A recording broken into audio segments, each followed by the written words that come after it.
Buenas tardes ya, queridos hermanos, que el Señor les bendiga grandemente. Como siempre, es un honor para mí poder acompañarles en el culto hacia nuestro Dios, en este tiempo de adoración que tenemos.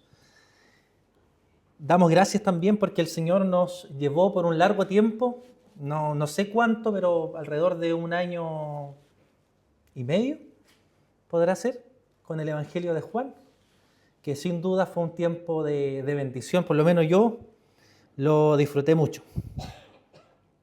Y ahora somos invitados a poner en práctica todo lo que nosotros vamos aprendiendo. Y vamos a pasar a nuestra serie en la epístola de Santiago. Y esta serie lleva por título Santiago, fe que se vive. Y esto, mis hermanos, debido a que Santiago es una carta muy práctica. Todo lo que nosotros hemos aprendido, Santiago lo expresa en un sentido de mandato para que nosotros vivamos el Evangelio y no solo lo prediquemos. Solo unos datos para aquellos que gustan tomar nota y saber un poco acerca de este libro. Bueno, el autor de esta epístola es Santiago, el que es conocido como hermano de nuestro Señor Jesucristo. La fecha está alrededor del 44 al 49 después de Cristo y algunos postulan de que es la primera carta del Nuevo Testamento. Ya se disputa la pelea con Primera de Tesalonicenses. Los destinatarios de esta carta son aquellos cristianos judíos que fueron dispersados por causa de la persecución. El estilo que tiene Santiago es bien interesante porque es práctico y directo. Santiago no anda con rodeos. Santiago no ocupa mucho la poesía. Santiago es franco y te dice cómo debes comportarte. El tema central, la fe verdadera se demuestra en la vida. ¿Ya? No se olvide nunca eso. La fe verdadera se demuestra en nuestra vida. Lo que podemos decir de Santiago es confrontacional.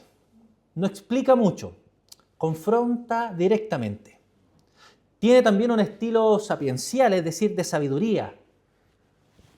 Muchos dicen que Santiago escribe este libro teniendo a Proverbios y a los libros de sabiduría en su otra mano. Refleja también las enseñanzas del Señor Jesucristo, especialmente lo que se conoce como el Sermón del Monte. Habla de la fe, pero también de las obras.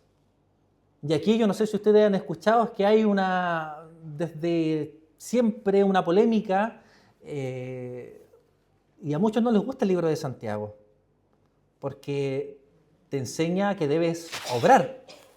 Pero nosotros vamos a postular, mis hermanos, que no se contradice, que aquel que tiene fe tiene que demostrarlo a través de sus obras. El énfasis es práctico. Lo que crees se tiene que notar. Por eso pasamos entonces al propósito de nuestro sermón, vivir la prueba en Cristo. Y les voy a invitar a que ustedes puedan escuchar atentamente lo que dice el primer capítulo de Santiago, versículos 1 al 4. Y dice así: Santiago, siervo de Dios y del Señor Jesucristo, a las 12 tribus que están en la dispersión, salud. Hermanos míos, tened por sumo gozo cuando os halléis en diversas pruebas, sabiendo que la prueba de vuestra fe produce paciencia, mas tenga la paciencia su obra completa, para que seáis perfectos y cabales, sin que os falte cosa alguna. En el día de hoy vamos a poder observar 3 puntos o 3 escenas de este sermón que llevan por título Tu identidad en Cristo. Como primer punto, tu identidad en Cristo. Segundo punto, los adolescentes tienen que seguir anotando, no porque no estén en la mesa, no anotan. Tu reacción en la prueba como segundo punto. Y el tercer punto, tu formación en el proceso. Tu identidad en Cristo, tu reacción en la prueba, tu formación en el proceso.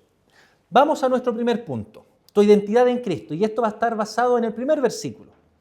En esta primera escena, en esta primera parte que nosotros encontramos, somos obligados a detenernos en un concepto que es sumamente importante y fundamental, mis hermanos. ¿Cuál es este detenimiento? En que debemos nosotros recordar quiénes somos delante de Dios. Porque si esto no está claro, si esta percepción referente a lo que somos y quiénes somos delante de Dios, todo lo demás en nuestra vida se va a torcer. Mira cómo comienza esta epístola a Santiago. ¿Qué dice? Santiago, siervo de Dios y del Señor Jesucristo. Y uno cuando lee esta epístola pasa esta frasecita como si fuese simplemente una introducción y un saludo. Pero no es solo una introducción ni un saludo. Aquí hay una declaración profunda. Aquí incluso hay una declaración que es radical y que incomoda nuestros corazones. Porque Santiago se reconoce como un siervo. Y ustedes sabrán ya cuál es la palabra que se ocupa para siervo. Esclavo. Esclavo de Jesucristo. Y aquí vemos un reflejo directo de nuestro Señor Jesucristo. ¿Quién es el siervo perfecto, como dice Filipenses 2? Quien no se aferró a su posición, sino que se humilló completamente. Santiago entonces entiende su identidad porque mira al Señor Jesucristo, mira y dice, yo, al igual que Él, soy un siervo. Él dice siervo, como si dijera, mi relación con Cristo no se define por mi cercanía familiar, sino por mi sumisión total. Mis hermanos, si nosotros tuviésemos un parentesco con el Señor, si fuésemos hermanos, ¿acaso no creen que lo usaríamos para nuestras credenciales? ¿Acaso no pondríamos en nuestras redes sociales el hermano del Señor Jesucristo? El Todopoderoso. Muchos ocuparían esa familiaridad como un estatus. Pero Santiago reconoce que ser hermano del Señor Jesucristo no es lo importante, porque Él es un siervo del Señor Jesucristo. Y eso sí es lo importante. Santiago no deja espacio para el cristianismo superficial. Cuando él ocupa la palabra siervo, está diciendo, no me pertenezco. No vivo para alimentar mis propios deseos pecaminosos. Ya no vivo para mí. No decido por mí. No negocio con Dios si lo obedezco o no lo obedezco. Mi vida tiene un dueño, porque yo soy un siervo. Si tú dices que eres cristiano, pero sigues viviendo como si tu vida fuera tuya, hay una contradicción que no puedes ignorar. Porque el problema no es que falles, porque todos fallamos, mis hermanos. El problema es que te sigues considerando como el dueño de tu vida. El problema que nosotros tenemos es que seguimos pensando que nosotros controlamos nuestra vida. Y que lo que debemos hacer en esta vida es cumplir con nuestros sueños, con nuestras metas, con nuestros propósitos, dejando los planes de nuestro Señor de lado. Santiago desde la primera línea nos dice, no puedes hablar de fe si no has resuelto el tema de quién manda en tu vida. ¿Quién manda en tu vida? Esto no es un detalle menor. Esto es el fundamento, la base del Evangelio. Porque cuando tú entiendes que eres un siervo, entonces las pruebas que vienen a tu vida no te sorprenden como si fuese algo injusto. La obediencia no se negocia según tu estado de ánimo. La fidelidad que debemos tener a Dios no depende de tus emociones. ¿Ustedes han escuchado decir a un siervo no me gusta? ¿Han escuchado decir a un siervo no estoy de acuerdo con lo que dice el Señor? Un siervo no dice esto no es lo que yo quería. Un siervo dice sí, Señor, aquí estoy para cumplir con tu voluntad y tus deseos. Detengámonos un momento aquí, porque Santiago nos da otro golpe y nos dice, a las 12 tribus en la dispersión. Y yo sé que esto suena muy pasajero, es un saludo simplemente. Pero tenemos que estar pensando a quién le está escribiendo. Le está escribiendo a creyentes. A creyentes que están siendo perseguidos. A creyentes que están siendo desplazados de su comodidad, de su hogar. A creyentes que están siendo torturados por causa de su fe. Aquellos creyentes que han perdido estabilidad y que están viviendo una presión que es real. Sin embargo, Santiago no los define como víctimas. Los define como pueblo de Dios. Y esto es clave para que nosotros enfrentemos nuestras dificultades. Porque hay muchos que construyen su identidad en base a lo que están pasando. Soy el que está sufriendo. Soy el que está mal. Soy el que está pasando por tal y tal situación. Pero la Biblia nos enseña otra cosa. Nos dice que tú no eres tu circunstancia. Nos dice que tú eres de Cristo. Tú eres de Cristo. Y esto cambia completamente la manera en que enfrentas la vida.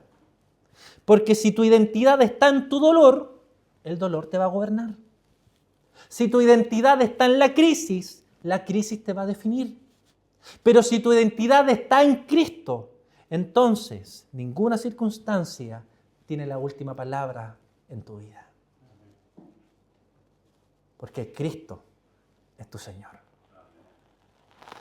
Hermano, deja de vivir reaccionando a lo que te pasa y empieza a vivir desde quién eres en el Señor Jesucristo. Eres amado. Eres amado con un amor que es eterno e incondicional. Deja de justificar tu desobediencia por lo que estás atravesando. Deja de excusarte en tu proceso para no rendirte completamente. El problema no es lo que estás viviendo, porque en esta vida vas a enfrentar enfermedades, dificultades, peligros, persecuciones. El problema es que no estás afirmando tu identidad. Ser hijo de un Dios todopoderoso. Santiago comienza diciendo: recuerda quién eres, un siervo del Señor. Si tu cristianismo no comienza con la rendición completa de tu vida, entonces no importa cuánto hables de la fe, no importa que vengas todos los domingos a la iglesia, no importa que te sepas la Biblia de memoria y que la leas cada año, no importa cuánta teología tú almacenes en tu mente.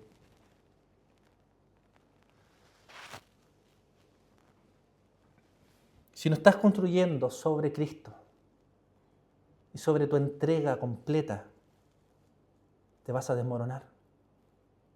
Porque la fe verdadera empieza aquí. Yo ya no soy mío, soy del Señor. Mi vida no me pertenece, mi vida le pertenece al Señor. En esta primera escena hemos visto que se nos demuestra nuestra identidad en Cristo. Y ahora nuestro pasaje nos invita a observar tu relación en la prueba. En esta segunda escena somos llamados a tener una decisión espiritual. Por eso el texto nos dice un texto que a mí me fascina, pero que puede ser el más chocante. Hermanos míos, tened por sumo gozo cuando os halléis en diversas pruebas. Fácil. Súper fácil. ¿A quién le está hablando Santiago? No está hablando a personas que viven cómodas. No está hablando a personas que se pueden reunir como nosotros cada domingo libremente. Está hablándole a personas que están siendo perseguidas, que están abandonando sus hogares, sus comodidades, sus bienes, su familia. Está hablando a gente dispersa, a gente que está siendo presionada, a gente inestable, gente que sabe lo que es perder, gente que sabe lo que es sufrir, lo que es no tener el control de tu vida porque las circunstancias no te permiten tener el control de tu vida. Y aún así Santiago no suaviza el mensaje, no lo adapta a la sensibilidad de los creyentes y de los oyentes, no baja el estándar. Porque nosotros pensamos que si le está hablando a personas que están siendo perseguidas, que están siendo maltratadas, que están corriendo riesgo sus vidas, debería tener a lo mejor un discurso mucho más pastoral. Pero lo que nosotros vemos en Santiago es que la fe se demuestra a través de nuestras obras. Les dice algo que humanamente parece imposible. Consideren las pruebas como motivo de sumo gozo. Ni siquiera nos dice, oye, pasen la prueba con una buena cara. Nos dice, enfrenten los problemas con una decisión. Suma alegría. Y aquí sin duda debemos detenernos, porque esto confronta directamente la forma en que muchos de nosotros estamos viviendo nuestra fe. Porque si somos sinceros, gran parte de nuestro cristianismo está condicionado a que las cosas funcionen bien. Mientras hay estabilidad en nuestras vidas, seguimos adelante confiando en el Señor. Mientras hay paz en nuestro contexto familiar o relacional, avanzamos sin problema. Mientras sentimos que Dios responde como esperamos, nos mantenemos firmes. Pero cuando todo esto se rompe, cuando aparece la presión, cuando la vida no nos sonríe y nos sigue el guión que nosotros tenemos en nuestro corazón, entonces comenzamos a tambalear. Y esto sin duda revela algo serio. No solo que la prueba nos afecta, es que no sabemos interpretarla correctamente. Santiago no dice, siente gozo, para que no se equivoque. Te dice, tened por sumo gozo. Y esto es un llamado a una decisión espiritual, a una convicción de que Dios está obrando. Es un acto consciente de fe. No voy a dejar lo que estoy viviendo. Es como decir, no voy a dejar lo que estoy viviendo. Lo que estoy viviendo defina mi manera de pensar. Voy a someter mi interpretación a lo que Dios dice. No voy a definir que los problemas me digan quién es Dios. No voy a pensar que porque estoy pasando por problemas, voy a creer que Dios ya no está a mi lado. Porque su palabra dice otra cosa. Su palabra dice que Él está contigo, no los domingos, hasta el fin. Que Él vela por tus necesidades materiales y espirituales. Él promete escucharte, amarte.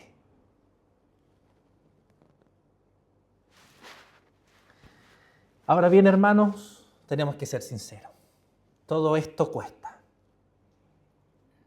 Cuesta mucho, ¿cierto? Porque implica pelear con nuestra reacción natural. Implica ir en contra de lo que nosotros sentimos. Implica no dejarte llevar por las emociones del momento. Cuando estamos enfrentando las dificultades, nuestras emociones nos engañan. ¿Y a quién nos escuchamos? ¿A quién escuchamos? A nuestro corazón. Y nuestro corazón es engañoso. ¿Qué pasa si yo les diría, como cristianos tenemos que ser inmorales? Como cristianos tenemos que ser adúlteros. Tenemos que robar, mentir, cuestionar. ¿Qué dirían ustedes de eso? ¿Está bien? Eso es seguir tu corazón y tus emociones. eso lo encontramos inmoral, equivocado. Seguir tu corazón y tus emociones es lo mismo.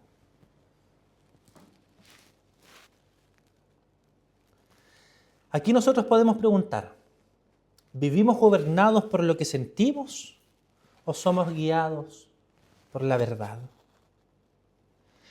Y déjame decir que si tu vida espiritual sube y baja según tus circunstancias, entonces no estás siendo sostenido por la verdad. Estás siendo arrastrado por lo que te pasa.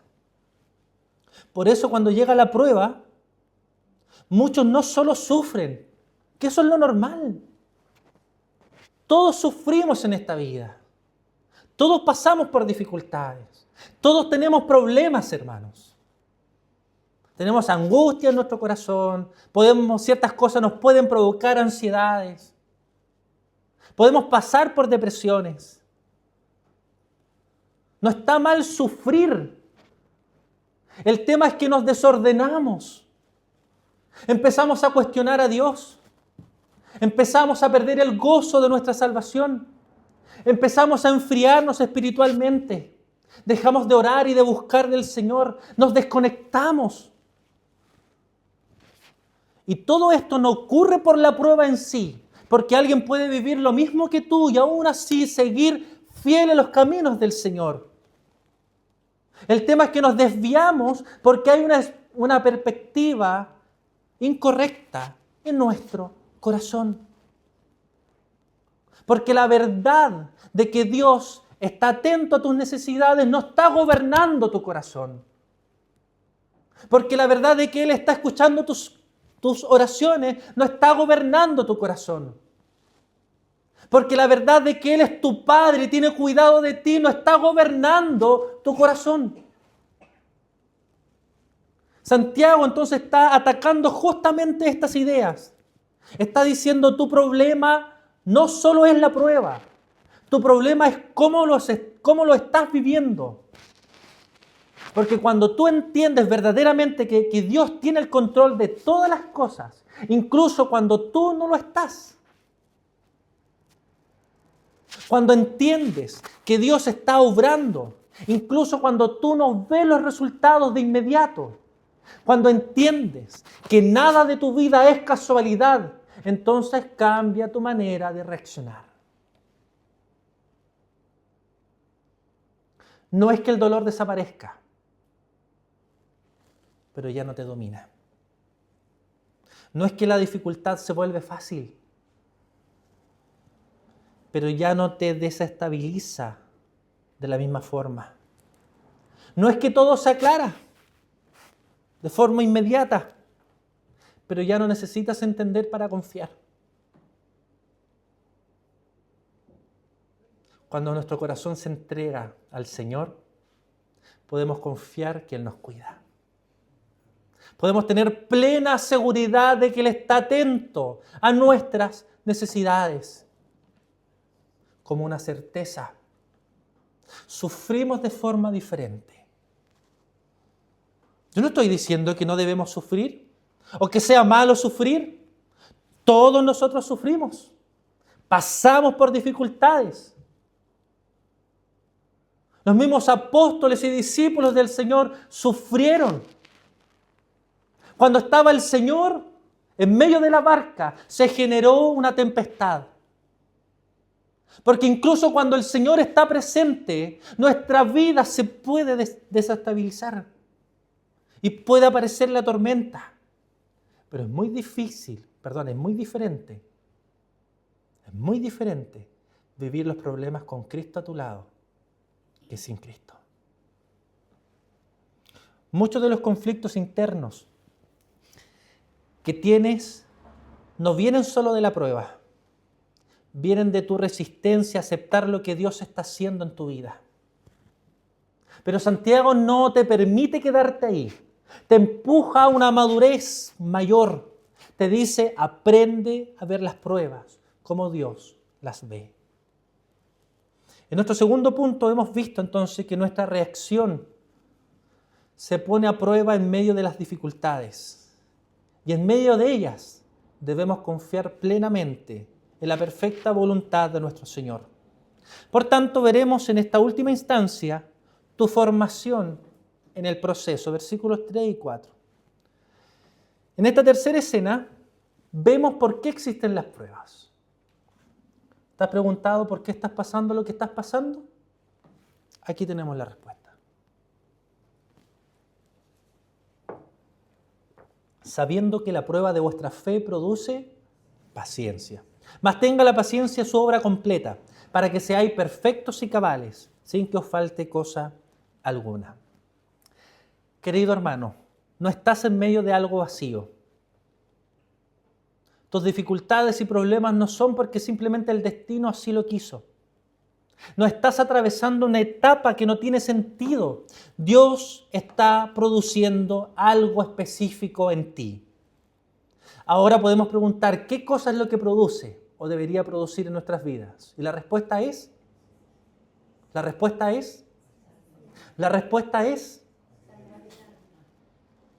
paciencia. No está hablando, hermanos, de una paciencia superficial. No está hablando de simplemente aguantar. Ay, ya voy a aguantar callado. No voy a reflejar que estoy dolido. La idea que se nos presenta en nuestro texto es de perseverancia firme, de una resistencia constante a las dificultades, de una fe que no se rinde cuando las cosas se ponen difíciles. Es la capacidad de mantenerse en pie aunque tu mundo se esté derrumbando, de confiar plenamente en el Todopoderoso, de no abandonar el camino cuando hay presión y persecución. Aguantar como hombres y mujeres. Pero aquí viene el punto que muchos no quieren aceptar. Esta perseverancia, esta paciencia, no se desarrolla en la comodidad. No se forma cuando todo está bien. No crece cuando no hay oposición.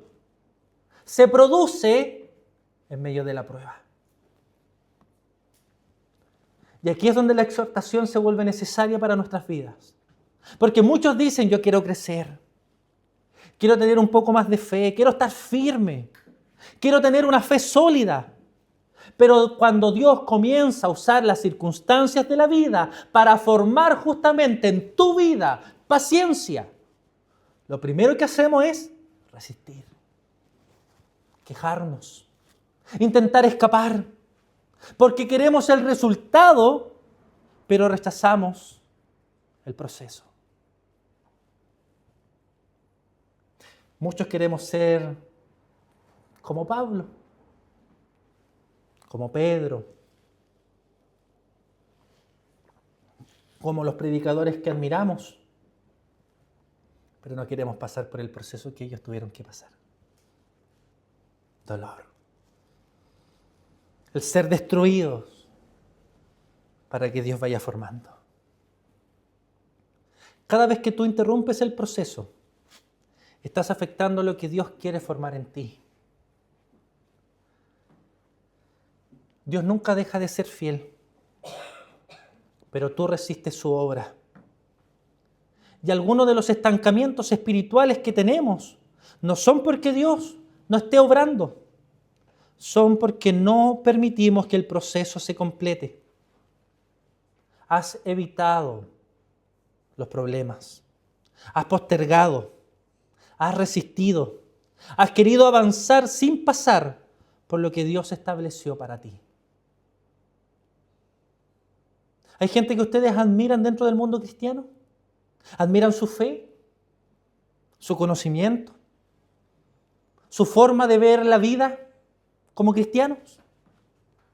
Conversa con ella y pregúntales qué ha tenido que vivir. Por eso el texto nos dice, para que seáis perfectos y cabales. Aquí no está hablando de perfección sin pecado, porque hasta el día que nuestro Señor Jesucristo venga, seguiremos pecando. Pero está hablando de madurez, está hablando de integridad, está hablando de una vida completa, de una vida que puede sentir gozo en el Señor, una vida que está estable, que está firme. Una fe que no depende de las circunstancias de su vida. Una vida que no se desmorona cada vez que algo cambia. Mis hermanos, de verdad nosotros podríamos pararnos delante de Abraham y decirle que tu vida es de sacrificio. Cuando Abraham estaba sacrificando a su hijo, ¿de verdad tú le dirías, no, si yo también estoy sacrificando cosas en mi vida? Como levantarme un domingo un poco más temprano. ¿De verdad tú te pararías delante de Daniel, el joven Daniel, un muchacho, a decirle que tú estás siendo fiel en medio de las dificultades y problemas?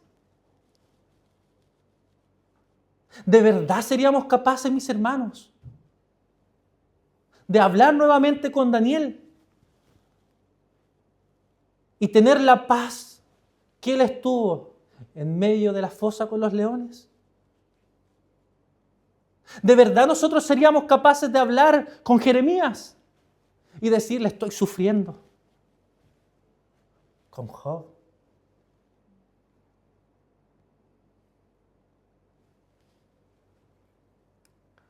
Aquí está el objetivo final. Sin que os falte cosa alguna.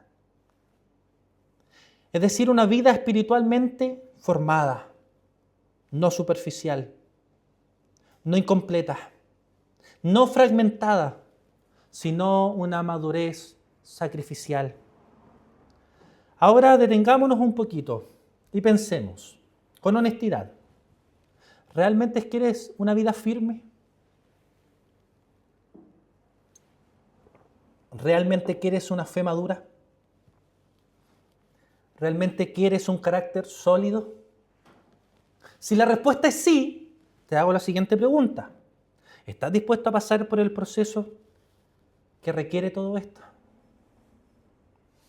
Porque muchos quieren la versión final, pero rechazan el camino. Necesitas dejar de resistir cada dificultad como si fuera tu enemigo y empezar a reconocer que Dios está usando incluso lo difícil para tu bien. Si sigues evitando lo que Dios está usando, vas a seguir siendo el mismo. Si sigues huyendo del proceso, vas a seguir estancado. Si sigues reaccionando en lugar de rendirte completamente al Señor y a su voluntad, no vas a ver el fruto que dices que deseas. Pero si permites que la paciencia haga su obra completa, si permaneces en el Señor, si confías en su voluntad, si te afirmas en Dios aun cuando no entiendes todo, entonces algo profundo va a ocurrir. No solo vas a salir de la prueba, porque vas a salir. Tu prueba no va a durar para siempre. Vas a salir distinto, más firme, más maduro, más dependiente de Dios. Y esa es la obra que Dios está haciendo. Y no estás solo en este proceso. No estás solo en este proceso. Que tu corazón no te mienta. Que tus sentimientos no te mientan. Cuando tú pienses que Dios no está cerca de ti, predícate el Evangelio. Es lo que hace el salmista en el Salmo 42. ¿Por qué te abates, oh alma mía, y te turbas dentro de mí? ¿Y qué es lo que dice la respuesta a continuación? Espera en Dios. ¿Qué más? Porque aún he de alabarle. El salmista no niega el conflicto. El salmista no niega el dolor. Incluso él dice que su alma está abatida. Pero inmediatamente se predica el Evangelio. Confía en Dios. Cada vez que los sentimientos estén gobernando tu corazón, predícate el Evangelio. Dios está contigo. Dios nunca te abandona. Dios te ama perfectamente, incondicionalmente y eternamente. Dios está con sus brazos abiertos llamándote a que sientas su amor como un padre que está preocupado por tu crecimiento y por tu bienestar. Así que la pregunta final de todo esto no es si tú estás en el proceso. La pregunta es, ¿vas a resistir lo que Dios está produciendo o vas a rendirte para que su obra se complete en ti. Que el Señor te bendiga. Oremos.